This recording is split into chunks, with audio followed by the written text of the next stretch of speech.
Desde que tengo memoria, he sido el pilar que sostenía a mi familia. Tras conseguir un trabajo en gestora financiera ibérica, en el centro de Madrid, ascendí lentamente de analista junior a asesora senior. Mientras mi carrera florecía, mis responsabilidades en casa nunca disminuyeron. Cada mes, como un reloj, cubría casi todos los gastos de la modesta casa de mis padres en Getafe. La luz, el agua, el mantenimiento, la compra e incluso sus crecientes facturas médicas. «Sofía, eres un ángel», decía mamá, dándome una palmada en la mano cada vez que traía la compra o pagaba al fontanero. Papá asentía en silencio, con el orgullo visiblemente herido de que su hija se hubiera convertido en el sostén de la familia. Pero, ¿qué otra opción teníamos? Su trabajo en la construcción se había acabado tras su lesión de espalda, y el trabajo a tiempo parcial de mamá en la biblioteca local apenas cubría sus medicamentos. Para mí nunca fue una carga. Sentía que era mi deber, una forma de mostrar gratitud por los sacrificios que hicieron para criarnos a mí y a mi hermana pequeña, Raquel. De lo que no me di cuenta fue de que mientras yo volcaba mi corazón y mis finanzas en ese hogar, las semillas de la traición crecían silenciosamente a mis espaldas. «¿Vienes a la barbacoa de Miguel y Jenny este fin de semana?», me preguntó mi amiga Alicia un viernes al salir de la oficina. «No puedo. A mi padre se le ha estropeado el calentador del agua y tengo que ir a ver al técnico el sábado». Alicia suspiró, negando con la cabeza. «Tía, es la tercera vez que faltas este mes. Siempre estás solucionando algo en casa de tus padres». No le faltaba razón. Mientras mis amigos viajaban a los Pirineos para pasar fines de semana esquiando, se compraban coches nuevos o invertían en sí mismos, yo hacía transferencias, pagaba a contratistas y gestionaba cada crisis que surgía en casa de mis padres. Había perdido ascensos por no poder quedarme hasta tarde en proyectos cruciales. Siempre había alguna emergencia en casa que requería mi atención y mi cartera. Mi hermana Raquel, por otro lado, rara vez se involucraba. Vivía a solo 15 minutos de nuestros padres, pero era como si estuviera en otra comunidad autónoma. Raquel aparecía en las cenas de Nochebuena, las mañanas de Navidad y las celebraciones de cumpleaños. Se hacía selfies para Instagram, con leyendas como «La familia es lo primero» o «Deberes de hija», y luego desaparecía en cuanto surgía algo remotamente responsable. «Tu hermana está muy ocupada con los niños», me explicaba mamá cada vez que yo señalaba la ausencia de Raquel durante las emergencias familiares. Sí, Raquel tenía 2 hijos con su marido Tomás, pero incluso eso parecía una excusa. De alguna manera, yo conseguía compaginar una semana laboral de 60 horas, y aún así, encontrar tiempo para arreglar la vida de mis padres, mientras que Raquel no podía dedicar una tarde de domingo a ayudar a papá con sus ejercicios de fisioterapia. A pesar del desequilibrio, nunca me quejé, al menos no a ellos. Creía que la familia significaba apoyo incondicional. «Cuidamos de los nuestros», decía siempre papá cuando éramos pequeñas. Me tomé esa lección al pie de la letra, incluso cuando sentía que era la única que lo había hecho. Incluso cuando por fin conseguí comprarme un ático de lujo en el barrio de Salamanca, un rascacielos de cristal y acero con portero y vistas de la ciudad, seguí pagando sus facturas sin dudarlo. Los gastos de la compra casi acabaron con mis ahorros, pero estaba orgullosa de este logro. Por una vez, había hecho algo únicamente para mí. «Este sitio es precioso, Sofía», dijo mamá durante su primera visita, pasando los dedos por mis encimeras de mármol. «Debe de haber costado una fortuna».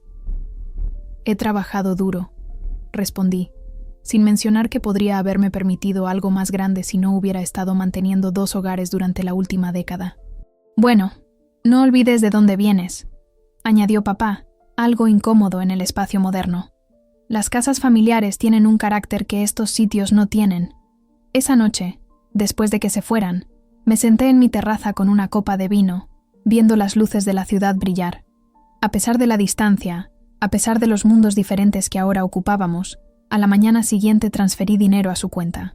Creía que éramos un equipo, una familia que se mantenía unida en las buenas y en las malas, pero lo que yo creía que era lealtad, ellos lo veían como una oportunidad, una cruel oportunidad que yo aún no podía ver. «Se están aprovechando de ti», me sugirió mi terapeuta, la doctora Rivera, durante una de nuestras sesiones. Son mis padres, me defendí. Ellos me criaron, se sacrificaron por mí, y ahora tú te estás sacrificando por ellos. Pero las relaciones deben tener un equilibrio, Sofía. ¿Alguna vez te has preguntado por qué tu hermana no contribuye? No lo había hecho, no de verdad. Había aceptado nuestros roles. Raquel era la guapa, la sociable, la que les daba nietos. Yo era la responsable, la proveedora, la que solucionaba los problemas. Esas identidades se habían cimentado desde la infancia y nunca las cuestioné. A veces, continuó la doctora, Rivera, al ver que no respondía, los roles que desempeñamos en las familias se vuelven tan fijos que no podemos ver cuándo nos están perjudicando. Asentí, pero realmente no asimilé sus palabras. ¿Cómo podría perjudicarme cuidar de mi familia? En todo caso, me daba un propósito más allá de las hojas de cálculo y las carteras de inversión. Al menos, eso es lo que me decía a mí misma mientras extendía otro cheque para el IBI de ese mes. Poco sabía yo que cada euro que gastaba, cada sacrificio que hacía, no se contaba como generosidad a ser correspondida, sino como ingenuidad a ser explotada. La tormenta que destrozaría mi mundo se estaba gestando justo en el horizonte, y yo estaba demasiado ocupada achicando agua de su barco, que se hundía como para notar la oscuridad que se acumulaba sobre mi cabeza. Todo se desmoronó un martes por la tarde a finales de octubre. Madrid se había vuelto fresco y dorado, pero apenas noté la belleza del otoño mientras me apresuraba a casa desde el trabajo, con la mente preocupada por los informes de fin de trimestre. Recogí el correo en el portal, saludando a Eduardo, el portero de la tarde, antes de subir a mi piso. Dejé la pila de sobres en la encimera de la cocina y me serví un vaso de agua. Facturas, catálogos, ofertas de tarjetas de crédito, lo de siempre. Pero un sobre con aspecto oficial me llamó la atención. Estaba dirigido a mis padres, pero entregado en mi apartamento. Extraño. Al principio, pensé que era un error, un simple fallo administrativo. Quizás habían usado mi dirección para algo y se habían olvidado de actualizarla. Casi lo dejo a un lado para llevárselo el domingo, cuando tenía mi visita semanal. Pero algo me hizo detenerme. El remitente era el registro de la propiedad de Madrid. Los asuntos de la propiedad deberían ir a su casa, no a la mía, murmuré, lo suficientemente perpleja como para abrir el sobre. Mientras leía los papeles que contenía, mis manos empezaron a temblar. La casa familiar, la misma por la que prácticamente había pagado y que había mantenido durante años, había sido transferida legalmente a nombre de mi hermana Raquel. La fecha de la transacción era de hacía solo 3 semanas. Sin mi conocimiento, sin una sola conversación. Me dejé caer en un taburete de la barra, mis piernas de repente incapaces de sostenerme. Esto no podía ser cierto. Leí el documento de nuevo, esta vez con más cuidado. El lenguaje era claro. Mis padres habían transferido la plena propiedad de su casa, su activo más valioso, a Raquel. No a ambas hijas conjuntamente, solo a ella. Mi móvil vibró con un mensaje de mamá. ¿Todavía traes la tarta de manzana el domingo? La normalidad casual de aquello me revolvió el estómago. ¿Cómo podía preguntar por el postre cuando habían hecho algo tan monumental a mis espaldas? No respondí. No pude. En su lugar, llamé a mi amiga Alicia, con la voz apenas firme. ¿Qué han hecho qué?, exclamó después de que se lo explicara. Después de todo lo que has hecho. Quizá haya una explicación, dije, aunque no podía imaginar cuál podría ser. ¿Cómo qué, Sofía? ¿Que se olvidaron de que tenían 2 hijas? ¿Que de alguna manera no se dieron cuenta de que llevas 5 años pagando su hipoteca? Una tormenta de emociones me inundó. La confusión se convirtió en incredulidad. La incredulidad mutó rápidamente en una mezcla sofocante de ira y desolación. Colgué con Alicia y me quedé sentada durante horas, leyendo el documento una y otra vez, esperando que las palabras cambiaran. Pero nunca lo hicieron. Era real. Mis padres, aquellos por los que tanto me había sacrificado, me habían despojado de cualquier reconocimiento o aprecio de la manera más cruel posible. A la mañana siguiente, me di de baja en el trabajo por primera vez en 3 años.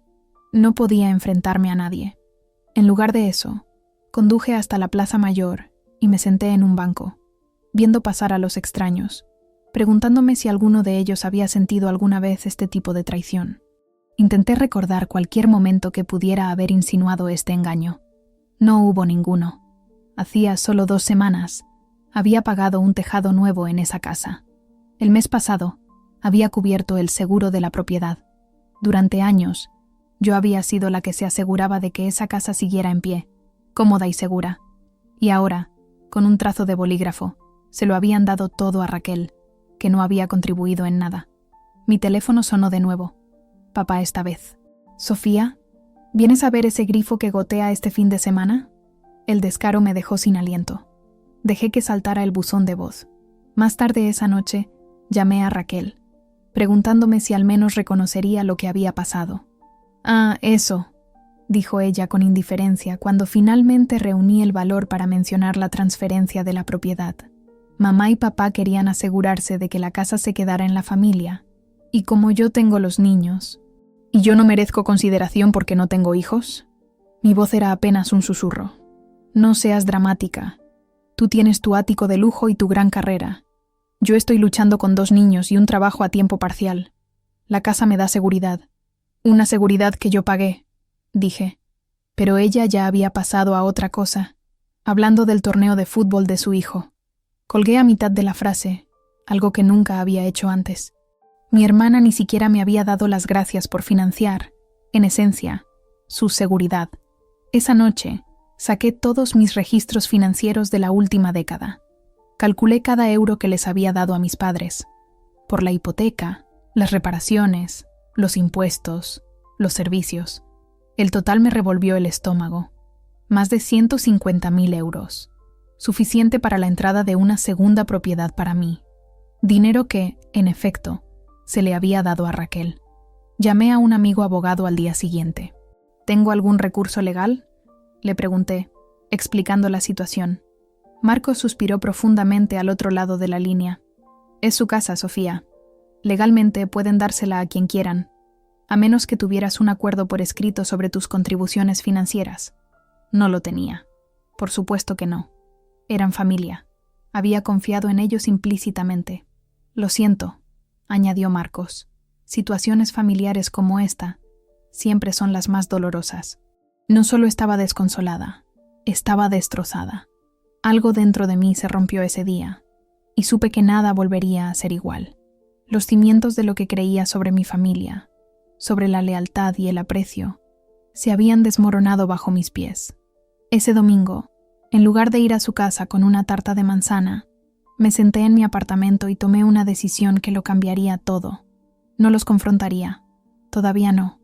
No gritaría ni exigiría explicaciones. Simplemente me desconectaría, como si le quitara el soporte vital a una relación que ya estaba muerta. Redacté un último correo electrónico para mis padres. Era breve. Sé lo de la transferencia de la casa a Raquel. Ya no proporcionaré apoyo financiero de ningún tipo. Por favor, no me contactéis para asuntos de dinero de nuevo. Le di a enviar, y luego bloqueé sus números y direcciones de correo electrónico. No era una solución permanente, pero me daría espacio para averiguar qué venía después. Espacio para llorar a la familia que creía tener, y para aceptar la realidad de la que realmente tenía. En los días que siguieron a mi descubrimiento, Madrid vivió un noviembre inusualmente cálido, un breve y dorado respiro antes del invierno. Yo, sin embargo, no sentía más que frío por dentro. La traición había congelado algo en mí, convirtiendo mis emociones en hielo. Ya no rabiaba ni lloraba. Simplemente me desconecté. La primera prueba llegó cuando vencía el pago de su hipoteca.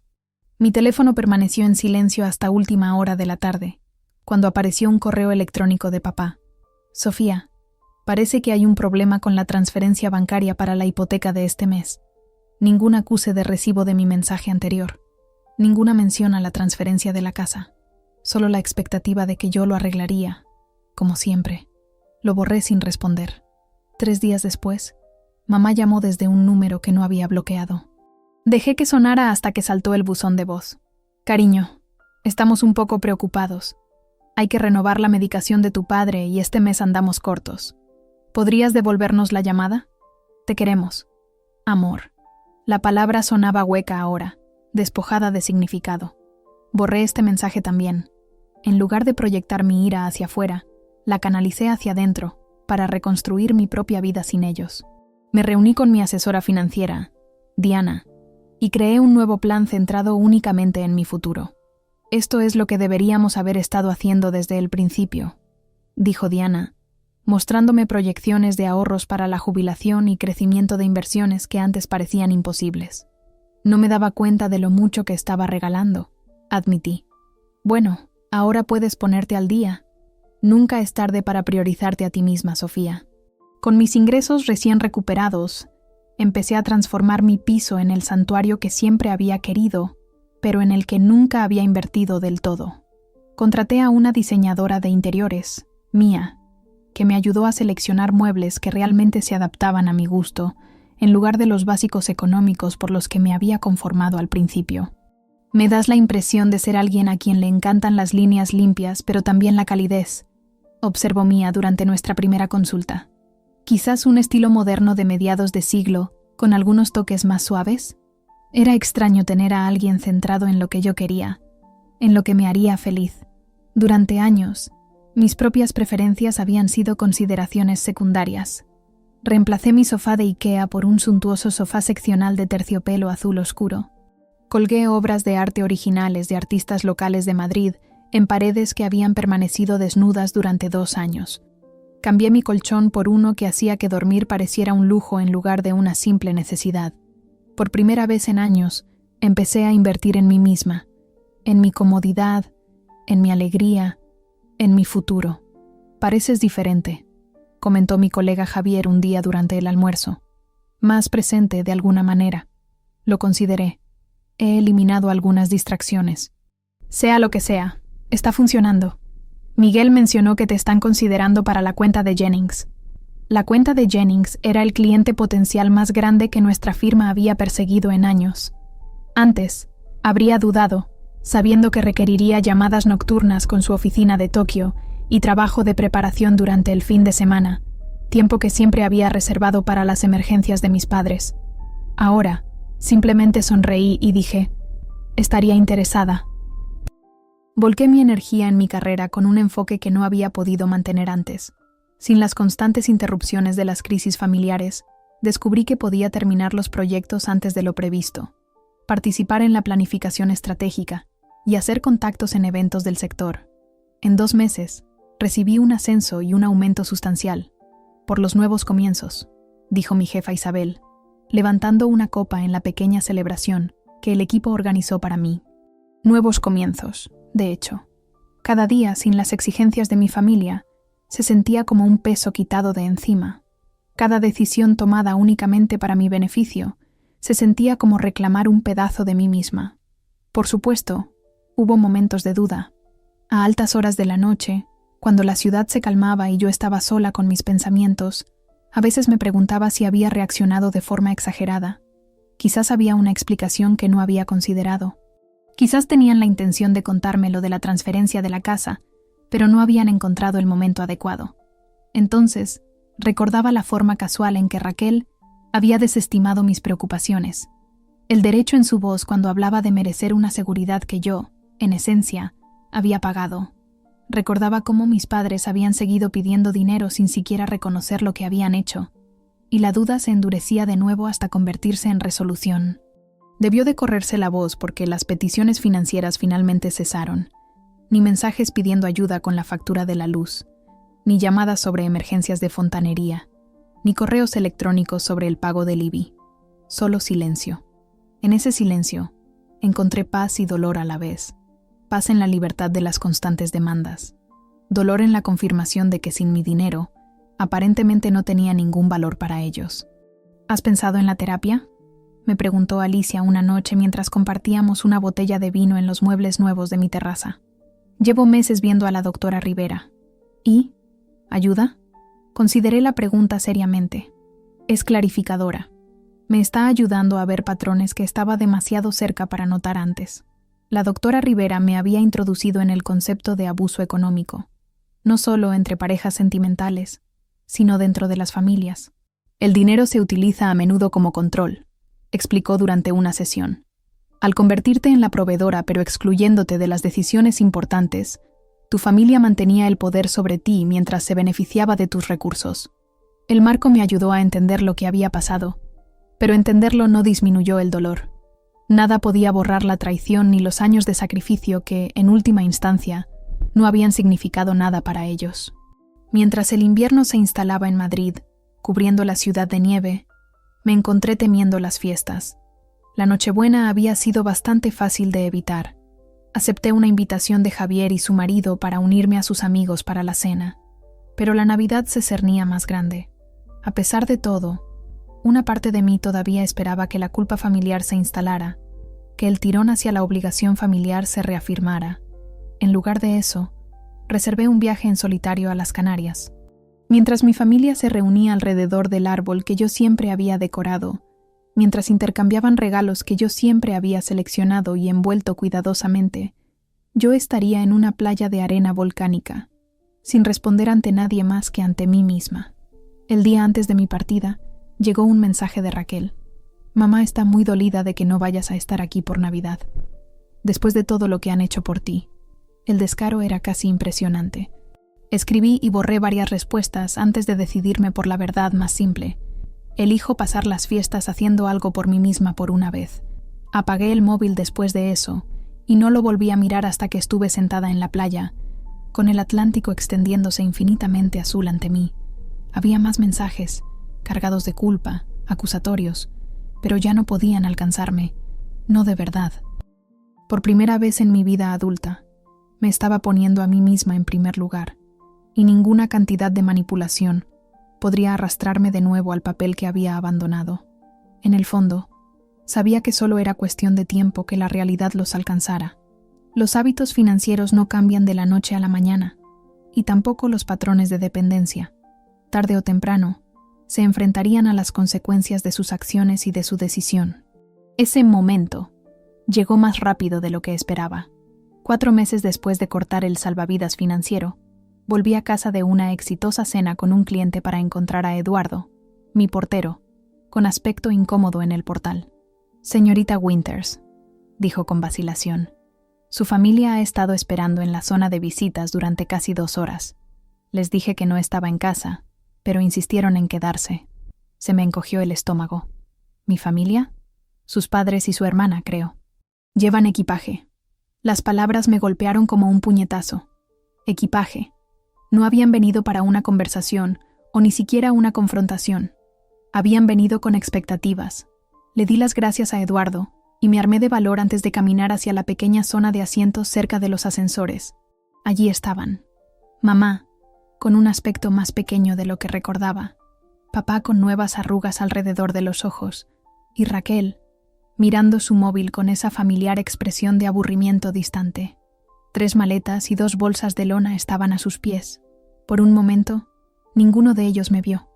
Tuve el extraño privilegio de observarlos desprevenidos, como si viera a los personajes de una obra de teatro. Mamá no paraba de mirar su reloj, la ansiedad evidente en cada movimiento. Papá miraba fijamente el arte moderno de la pared del vestíbulo. Los pulgares de Raquel se movían rápidamente sobre la pantalla de su teléfono, probablemente quejándose a alguien de la espera. Entonces, mamá levantó la vista y me vio. Su rostro se transformó al instante. El alivio y la esperanza inundaron sus facciones. «Sofía, oh, gracias a Dios». Se levantó y corrió hacia mí, con los brazos extendidos para un abrazo que no me atreví a devolver. «¿Qué hacéis aquí?», pregunté, manteniendo la voz firme. Papá se unió a ella, intentando una sonrisa que no llegó a sus ojos. «Hola, hija. ¿Podríamos subir y hablar?». Miré su equipaje de nuevo. ¿Sobre qué? Raquel finalmente dejó su teléfono con un suspiro exagerado. «Mira, ¿podemos no hacer esto en el portal? Ha sido un día muy largo. Para todos nosotros», añadió mamá rápidamente.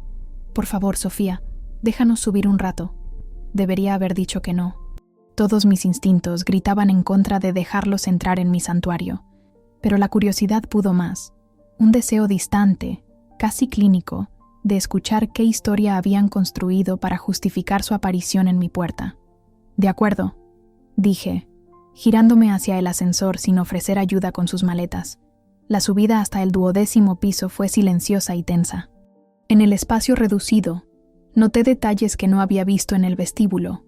Los bordes deshilachados de la chaqueta de papá, una mancha en la blusa una vez inmaculada de mamá, Las ojeras bajo los ojos de Raquel parecían agotados, derrotados y avergonzados, pero también expectantes, como si aparecer en mi puerta fuera la solución más natural al problema que los había traído hasta aquí. Cuando llegamos a mi piso, abrí la puerta y me hice a un lado. Entraron, con los ojos muy abiertos mientras observaban los cambios que había hecho desde su última visita. Los elegantes muebles nuevos, las obras de arte originales, la sensación general de lujo y comodidad que antes había estado ausente. «Vaya», murmuró Raquel, «alguien ha estado gastando a lo grande». La ignoré y dejé mis llaves en la consola de la entrada. «Y bien, ¿qué os trae por aquí con maletas a las 9 de la noche de un miércoles?» Intercambiaron miradas, una conversación silenciosa decidiendo quién hablaría primero. Finalmente, papá se aclaró la garganta. «Las cosas han estado difíciles desde que dejaste de ayudar», comenzó, su voz una mezcla de acusación y vergüenza. «Nos atrasamos en algunos pagos». «En muchos pagos», aclaró mamá, retorciéndose las manos. «Nos cortaron la luz la semana pasada, y el agua ayer, y el internet», añadió Raquel, como si esta fuera la mayor de las dificultades. «Los niños se quedan con los padres de Tomás por ahora, pero eso es solo temporal». Me senté en mi nuevo sofá de terciopelo, sintiéndome de repente muy cansada. Siento oír eso, pero no estoy segura de qué tiene que ver conmigo, o por qué habéis traído equipaje a mi apartamento. Otro intercambio de miradas. Mamá respiró hondo y se lanzó. Pensamos que, solo hasta que nos recuperemos, quizás podríamos quedarnos aquí contigo, solo por un tiempecito. Ahí estaba. Ni siquiera habían intentado ocultar sus intenciones. La misma casa que habían regalado, la que yo había mantenido durante años, se desmoronaba ahora bajo el peso de sus elecciones. Y así, habían llegado a la puerta de la hija a la que habían traicionado, esperando plenamente que yo, como siempre, abriera los brazos y lo arreglara todo. «El banco amenaza con ejecutar la hipoteca», añadió papá cuando no respondí de inmediato. «Lo hemos intentado todo. Raquel no puede acogernos por su situación con Tomás. Están teniendo problemas, y la casa necesita demasiadas reparaciones para venderla rápidamente. Pero tú siempre caes de pie», dijo mamá, con una nota de orgullo en su voz que se sentía grotescamente fuera de lugar. «Siempre has sido tan capaz». Miré a Raquel, que ya se había acomodado en mi sillón, con el teléfono de nuevo en la mano. «¿Y qué hay de la transferencia de la casa? ¿Esa que todos me ocultasteis?» Un silencio incómodo se apoderó de la sala. Papá estudió el suelo. La cara de mamá se sonrojó. Raquel suspiró dramáticamente. «¿Realmente importa eso ahora? De todos modos está a punto de ser embargada». «A mí me importa», dije en voz baja. «Pagué por esa casa durante años. Cubrí la hipoteca, los impuestos, las reparaciones. Luego todos decidisteis transferir la propiedad a Raquel sin siquiera decírmelo. Pensamos que era lo más sensato», dijo mamá a la defensiva. «Raquel tiene que pensar en los niños. Tú siempre has sido tan independiente, tan exitosa, tan fácil de aprovechar». Terminé por ella. La cabeza de papá se levantó de golpe. «Eso no es justo, Sofía. Nunca pedimos toda esa ayuda. Te ofreciste». La audacia de su declaración me dejó momentáneamente sin palabras. Me había ofrecido porque habían creado una crisis tras otra, porque las llamadas telefónicas llorosas de mamá sobre un posible desahucio o el sombrío silencio de papá sobre facturas médicas atrasadas habían tocado cada fibra de mi corazón. «Sabes que eso no es verdad», dije finalmente. Cada mes había una nueva emergencia que solo yo podía resolver, una nueva factura que solo yo podía pagar. «Y estábamos agradecidos», insistió mamá, «muy agradecidos». ¿Lo suficientemente agradecidos como para darle la casa a Raquel a mis espaldas? Nadie tuvo una respuesta para eso. Me levanté y caminé hacia las ventanas con vistas a la ciudad. Las luces de Madrid brillaban debajo de nosotros.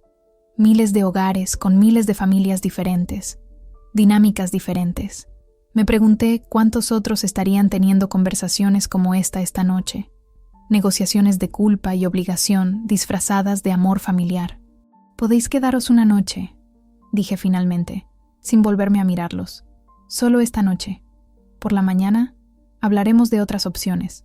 El alivio en la habitación era palpable. Oí a mamá empezar a darme las gracias, pero la interrumpí con una mano levantada. «No lo hagas», dije. «Esto no es una reconciliación, es una medida provisional, y mañana tendremos que tener una conversación muy diferente a la que vinisteis esperando». Lo que no sabían, lo que no podían sospechar, era exactamente en qué consistiría esa conversación. Mientras comenzaban a desempacar sus mínimos artículos de aseo en mi baño de invitados, acomodándose en el espacio que yo había creado para mí, no tenían idea de lo que les esperaba por la mañana. Ni idea de que la hija a la que habían acudido en busca de salvación había utilizado su ausencia para construir no solo un nuevo hogar, sino una perspectiva completamente nueva. Apenas dormí esa noche. Saber que estaban bajo mi techo trajo de vuelta una tormenta de emociones que pensé que había procesado durante mis meses de separación. Alrededor de las 5 de la mañana, renuncié a dormir y me dirigí silenciosamente a mi despacho, la única habitación a la que les había pedido que no entraran, alegando que contenía información confidencial de clientes. En realidad, contenía algo mucho más personal. Pasé las primeras horas de la mañana haciendo los preparativos finales, organizando documentos, revisando los marcos que había montado semanas atrás, pero que mantenía ocultos detrás de una pared falsa de estanterías. A las 7 de la mañana, todo estaba listo. Hice una cafetera, más fuerte de lo habitual, y esperé. Mamá apareció primero, con el pelo revuelto, vistiendo la misma ropa que el día anterior. Pareció momentáneamente sorprendida de encontrarme sentada en la isla de la cocina, completamente vestida con un traje de chaqueta gris marengo, el maquillaje perfecto, ni un pelo fuera de lugar. «Te has levantado temprano», dijo, intentando un tono alegre. «Tengo algo que enseñaros a todos», respondí, sirviéndole una taza de café. «Cuando todos estéis despiertos». Papá apareció a continuación, seguido de Raquel casi una hora más tarde. Se movían por mi cocina con torpeza, abriendo armarios en busca de azúcar, leche, cereales, sintiéndose como en casa sin preguntar. Los observé en silencio, permitiendo que la incomodidad creciera. Finalmente, cuando todos habían comido y los platos estaban recogidos, me levanté. «Seguidme, por favor». Los conduje por el pasillo hacia el despacho, deteniéndome en la puerta cerrada. «Lo que os voy a enseñar es algo en lo que he estado trabajando desde que descubrí la transferencia de la casa. Creo que es importante que todos lo veamos juntos». La confusión en sus rostros podría haber sido cómica en otras circunstancias. Abrí la puerta y les hice un gesto para que entraran. Mientras pasaban junto a mí para entrar en la habitación, sus expresiones cambiaron de la confusión al shock, y luego a algo parecido al horror. Lo que vieron no era solo un despacho, era una galería de verdades. Montadas en las paredes, había copias ampliadas del documento de transferencia de la propiedad, resaltado para mostrar el nombre de Raquel y el sello del notario. Al lado colgaban extractos bancarios que mostraban años de pagos que yo había hecho en su nombre, cada uno anotado con mis propias notas sobre lo que había sacrificado para hacer esos pagos. «¿Qué es esto?», susurró papá, con el rostro pálido. «Esto», dije, cerrando la puerta detrás de nosotros, «es mi memoria, ya que todos parecéis haberla olvidado». Los guié metódicamente a través de las exposiciones. Una pared documentaba cada reparación importante que había financiado para la casa en la última década: el tejado, la fontanería, el sistema eléctrico, la calefacción. Otra mostraba mis propios sueños aplazados: un viaje cancelado a Japón, tachado y anotado con endodoncia de emergencia para papá, una cuenta de ahorros para la entrada de un piso que había sido vaciada, etiquetada como facturas médicas de mamá. Lo más condenatorio eran las capturas de pantalla impresas de mensajes de texto y correos electrónicos donde me habían ignorado o elogiado a Raquel por encima de mí. «Tu hermana siempre se acuerda de mi cumpleaños sin recordatorios», decía un mensaje de mamá. «Raquel tiene un instinto maternal tan natural», decía otro. «Nos está dando el mayor regalo, nietos». Junto a estos había mensajes para mí, que no contenían más que peticiones financieras o problemas domésticos que resolver. «¿Guardaste todo esto?». La voz de Raquel era débil, su habitual bravuconería ausente. «No necesité guardar la mayor parte», expliqué. «El banco guarda registros. Las compañías telefónicas guardan registros. Los servidores de correo electrónico guardan registros. Una vez que empecé a buscar, el patrón era imposible de ignorar. Mamá se llevó la mano al pecho, con lágrimas asomando a sus ojos. Sofía, nunca quisimos hacerte daño. Te queremos. Esto no es amor. Señalé las paredes a nuestro alrededor. Esto es explotación. La mandíbula de papá se tensó, un destello de ira rompiendo su conmoción. ¿Y qué? ¿Has estado tramando algún tipo de venganza? ¿Dejando que perdamos la casa solo para darnos una lección? No, papá. He estado sanando. He estado aprendiendo cómo son las relaciones saludables. Y esto, agité la mano entre nosotros, no lo es. Dirigí su atención a una última exhibición, un gráfico que mostraba mi crecimiento financiero desde que les corté el grifo, el aumento de mis ahorros para la jubilación, las inversiones que había podido hacer, la reducción de mis niveles de estrés registrada a través de una aplicación de bienestar. Por primera vez en mi vida adulta, me estoy cuidando a mí misma primero. Y mirad lo que ha pasado. Estoy prosperando. Raquel se acercó a uno de los documentos, estudiándolo de cerca. Era una comparación del apoyo financiero que yo les había proporcionado frente a lo que ella había contribuido. Una cruda visual de ceros junto a su nombre. «Haces que quede fatal», murmuró. «No, Raquel.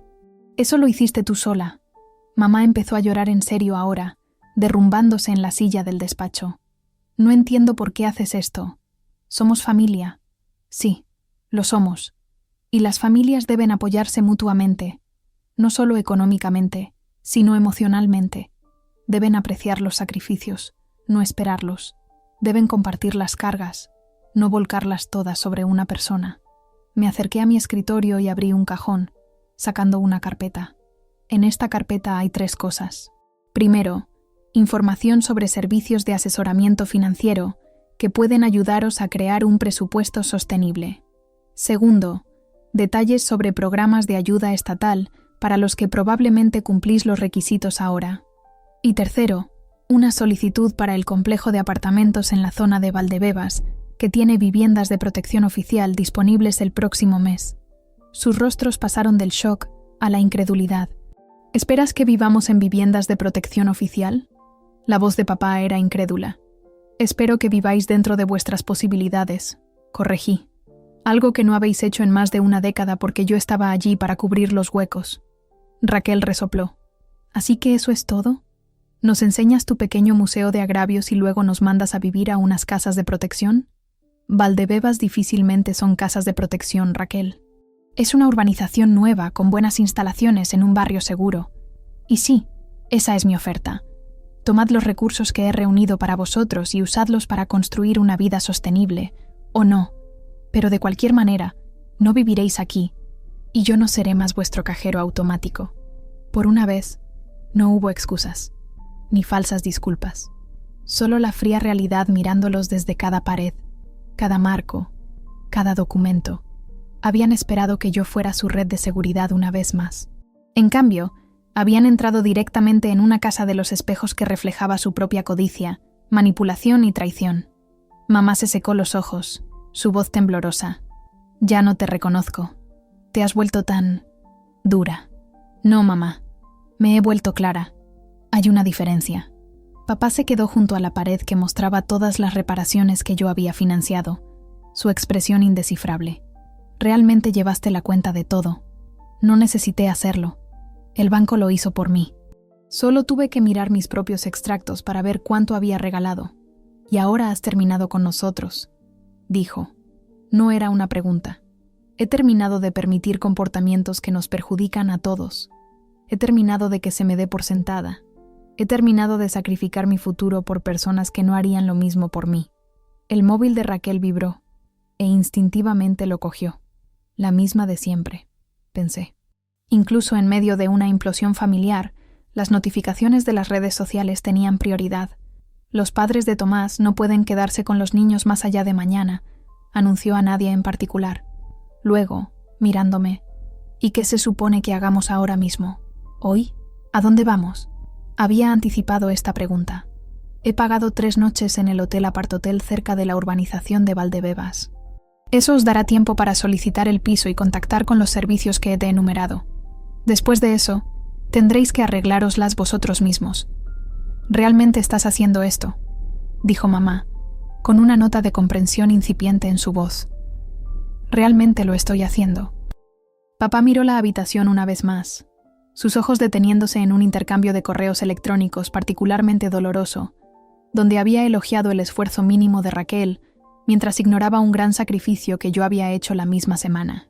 Nunca lo vi, dijo en voz baja. Nunca vi cómo se veía desde tu lado. Lo sé, respondí. Por eso tuve que mostrároslo. Después de que el shock de mi revelación se desvaneciera, un pesado silencio descendió sobre mi apartamento. Mamá continuó llorando suavemente. Papá miraba por la ventana el horizonte de Madrid, y Raquel escribía frenéticamente, probablemente a Tomás, quizás a amigos, buscando otras opciones. Me mantuve firme, tranquila y resuelta, esperando su siguiente movimiento. Esto no es justo, dijo finalmente Raquel, rompiendo el silencio. No puedes simplemente cortarnos el grifo porque estás enfadada por lo de la casa. Esa fue una decisión de mamá y papá, no mía. Una decisión de la que te beneficiaste felizmente, señalé. Y esto no es solo por la casa. Es por años de desequilibrio, años de coger sin dar nada a cambio.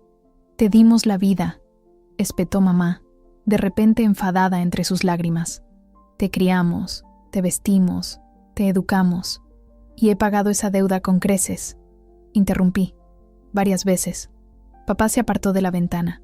La familia no consiste en llevar las cuentas, Sofía. Exactamente mi punto.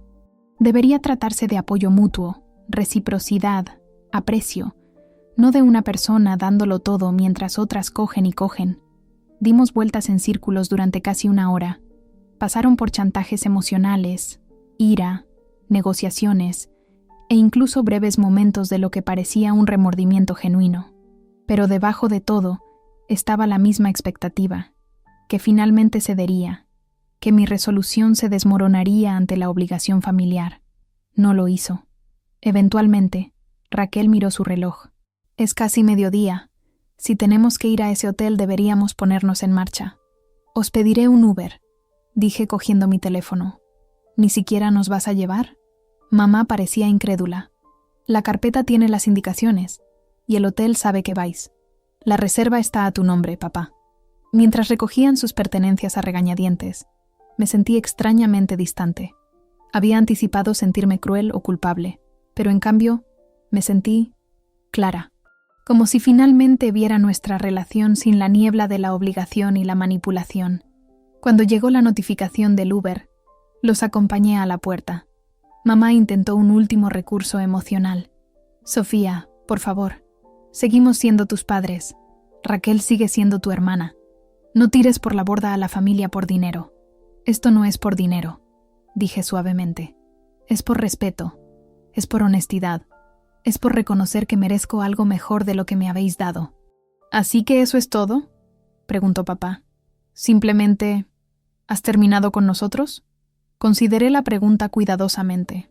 He terminado con esta versión de nuestra relación. Si alguna vez queréis construir algo más sano, algo basado en el respeto mutuo y el cuidado genuino, podría estar abierta a esa conversación. Pero necesito tiempo, y vosotros necesitáis hacer cambios reales. Raquel puso los ojos en blanco. Esto es tan dramático. Siempre ha sido así, convirtiendo todo en una gran lección de vida. Y tú siempre has evitado la responsabilidad, respondí, sin malicia. Quizás es hora de que ambos reconozcamos nuestros patrones. El conductor del Uber envió un mensaje de que había llegado. Sin levantar la voz, sin pronunciar un solo insulto, me dirigí con calma a la puerta principal. La abrí de par en par y les hice un gesto para que salieran. El silencio era más fuerte que cualquier palabra. Mamá intentó abrazarme al pasar. Di un paso atrás. Aún no estaba lista para ese contacto. Papá parecía que quería decir algo profundo, pero solo logró un asentimiento brusco. Raquel pasó rápidamente sin mirarme a los ojos, su postura rígida de indignación. Mientras esperaban el ascensor, mamá se volvió. Te arrepentirás de esto, Sofía. La familia es lo único que tenemos al final. Pensé en las palabras de la doctora Rivera de nuestra última sesión. La familia puede ser en la que nacemos, pero también puede ser la que elegimos y construimos. Eso no es verdad, dije. Tenemos opciones, Tenemos límites. Tenemos derecho a esperar decencia de las personas que dicen querernos. Las puertas del ascensor se abrieron y entraron. Sus rostros una mezcla de ira, dolor e incredulidad. Mientras las puertas se cerraban entre nosotros, no sentí ningún impulso de llamarlos de vuelta, ninguna vacilación de último minuto. El capítulo estaba terminando exactamente como debía. De vuelta en mi apartamento, comencé metódicamente a desmontar la pared de pruebas de mi despacho. Ya no necesitaba estos recordatorios, habían cumplido su propósito. Mientras retiraba cuidadosamente cada documento, cada dolorosa captura de pantalla, sentí que me liberaba no solo de la evidencia física, sino de la carga emocional que representaba. Mi móvil vibró con un mensaje de Alicia. ¿Cómo fue? ¿Necesitas compañía esta noche? Lo pensé, y me di cuenta de que no. Por una vez quería estar sola con mis pensamientos, asimilar esta nueva realidad que había creado. Estoy bien, le respondí. Te lo cuento todo mañana. Noche tranquila en casa. Esa noche, pedí mi comida para llevar favorita del pequeño restaurante tailandés de la calle Jorge Juan. Abrí una botella de vino que había estado guardando para una ocasión especial y me senté en mi terraza viendo la puesta de sol pintar el cielo en tonos de naranja y rosa. Una indescriptible sensación de paz me invadió. Por primera vez en mi vida, me sentí libre, libre del peso de las expectativas, libre de las cadenas de la manipulación y libre de la culpa que me habían inculcado durante tanto tiempo. Mi móvil vibró de nuevo sobre las 9. Un mensaje de papá. El hotel está bien. Tu madre está disgustada. Raquel se ha ido a quedarse con una amiga. No entiendo por qué nos haces esto, pero espero que lo reconsideres. No respondí. No quedaba nada por decir que no se hubiera dicho ya. O lo entenderían con el tiempo, o no lo harían. De cualquier manera, ya no era responsable de gestionar sus emociones o resolver sus problemas. A la mañana siguiente, me desperté con un correo electrónico del servicio de asesoramiento financiero que les había recomendado. Habían contactado solicitando una cita. Era un pequeño paso, pero quizás una indicación de que al menos papá se estaba tomando mis palabras en serio. Le reenvié la información que necesitaría, pero no añadí ningún mensaje personal. En el trabajo, Isabel notó mi cambio de actitud de inmediato. Pareces alguien que acaba de dejar una maleta pesada que ha estado cargando durante años, observó. Sonreí. Así es exactamente como me siento. Me alegro por ti, dijo simplemente, y agradecí que no indagara más. En las semanas siguientes, recibí actualizaciones ocasionales de mis padres, mensajes prácticos sobre su solicitud de vivienda, sobre papá encontrando trabajo a tiempo parcial como dependiente en una ferretería, sobre mamá vendiendo algunos de sus objetos de colección para llegar a fin de mes. Respondí con breves y neutros acuses de recibo, pero mantuve mi distancia emocional. Raquel nunca volvió a contactarme directamente. Me enteré por mamá de que ella y Tomás se habían reconciliado y estaban arreglando las cosas. Me pregunté si mi ausencia de su sistema de apoyo había forzado algún crecimiento, o si simplemente habían encontrado a alguien más en quien apoyarse. De cualquier manera, ya no era asunto mío. 6 meses después, vendí mi piso y compré un apartamento con encanto en Chamberí, algo que siempre había soñado pero que nunca pensé que podría permitirme. Mientras firmaba los documentos de la compra, me di cuenta de que sin la sangría financiera de mi familia, había podido ahorrar la entrada en la mitad del tiempo que había estimado originalmente. Ese día, mientras estaba en mi nuevo hogar rodeada de cajas de mudanza y posibilidades, me tomé un momento para reconocer mi viaje. Me habían criado para creer que la familia significaba sacrificio a cualquier costo, lealtad sin cuestionar. Lo que había aprendido, en cambio, era que la verdadera familia, ya sea unida por sangre o por elección, significaba respeto, reciprocidad y límites saludables. A veces, lo más amoroso que puedes hacer, por ti mismo y por los demás, es cerrar una puerta. No por rencor o venganza, sino por autorrespeto y la esperanza de que la separación pueda llevar al crecimiento en ambos lados. Ese día, mientras comenzaba a desempacar mi nueva vida, entendí que a veces la familia no se define por la sangre, sino por el respeto, la lealtad y el amor. Y cuando estos son traicionados, está bien elegirse a uno mismo y cerrar la puerta, para siempre.